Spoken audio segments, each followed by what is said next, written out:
So we got two announcements from companies that are licensing out Hasbro's Transformer product, and one of them revealing a Comic-Con exclusive and another one being revealed of probably going to be their ongoing line within their company.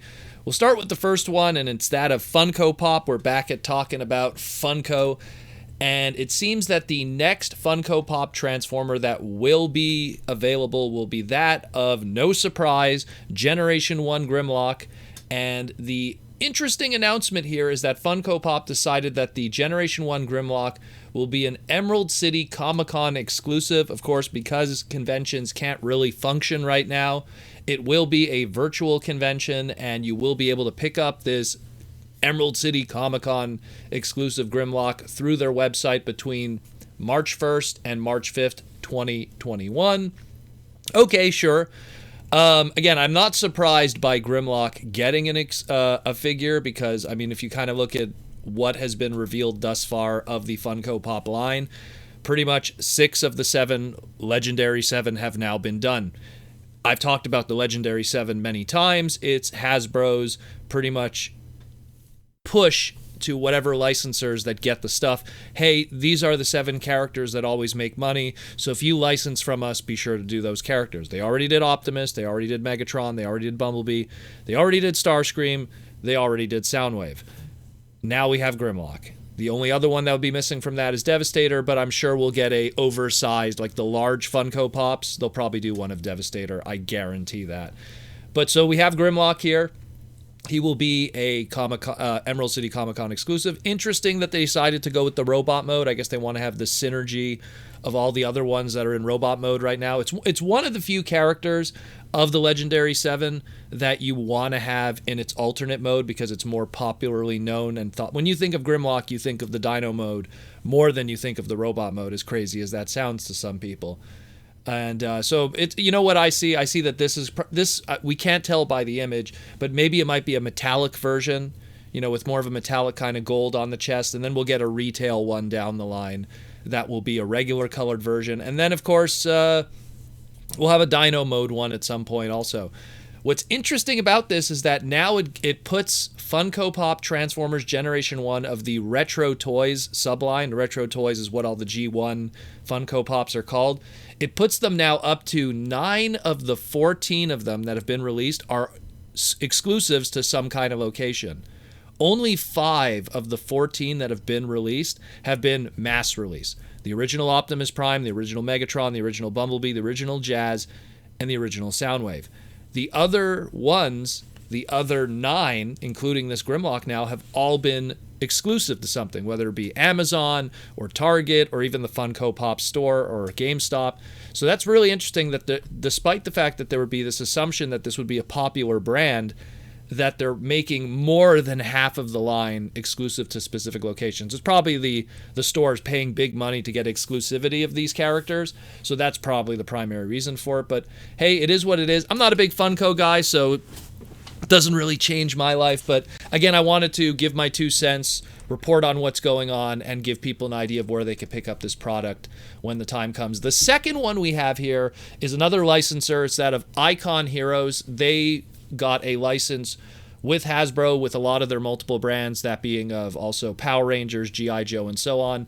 And this is a company that historically what they're known for is primarily bobbleheads, statues, pins, like articulated pins. They have these interesting Street Fighter articulated pins. And not much else. Not much else, really. That's kind of their bag, is mostly like statues, bobbleheads. I'm trying, like they tried to do action figures. They did some Karate Kid action figures, but they weren't really well received and popular, so they kind of like stopped with that. But I'm thinking, because they showed this teaser here with like a corner of Soundwave, and I really think it's probably going to lean more into that bobblehead, aka bust statue territory, and less that of an action figure. Considering what Super 7 is doing right now with their Ultimates line and their action figures, it would be crazy for Icon Heroes to try to make something also to go head to head with them. And there is, you know, as much as I'm not a big statue kind of guy when it comes to the Transformers brand, there is an absence right now of statue creators within the Transformer world. You know, like back in the day, we had like Hard Heroes, and we had Diamond Select doing all kinds of statues. Now, granted, if you look back at the history at those weren't very well received, and I ended up with a ton of Transformer statues just because Big Bad Toy Store was clearancing them because they just didn't want them anymore. But the way it is I mean, if you're going to go with what's kind of missing in the market right now, if you're Icon Heroes, I guess you could go in the bobblehead territory. But I mean, even though Funko Pops in general aren't bobbleheads, it kind of falls into that same category. And then you could kind of lean into the statue category, but historically in the Transformer world, that hasn't been a very safe or successful place to go to do that kind of stuff, because Transformer fans, they really want to have something that they can move and manipulate.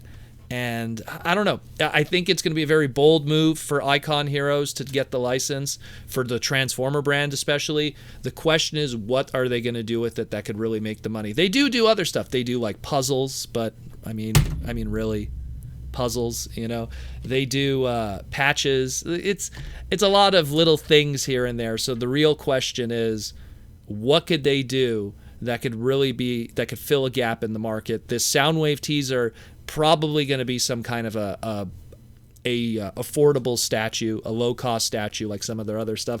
I have like their Chun-Li from their Street Fighter line. It is what it is, you know what I mean? It is what it is, but it's also, you know, a simple Chun-Li Polystone bobblehead thing for like $30 to $35. So, you know, most statues from more of the high-end, you know, Diamond Select, and even with Hard Heroes, you're talking more 50 to 60 to 70. So maybe it's going to be a low-end cost kind of, you know, Transformer statue thing. I don't know.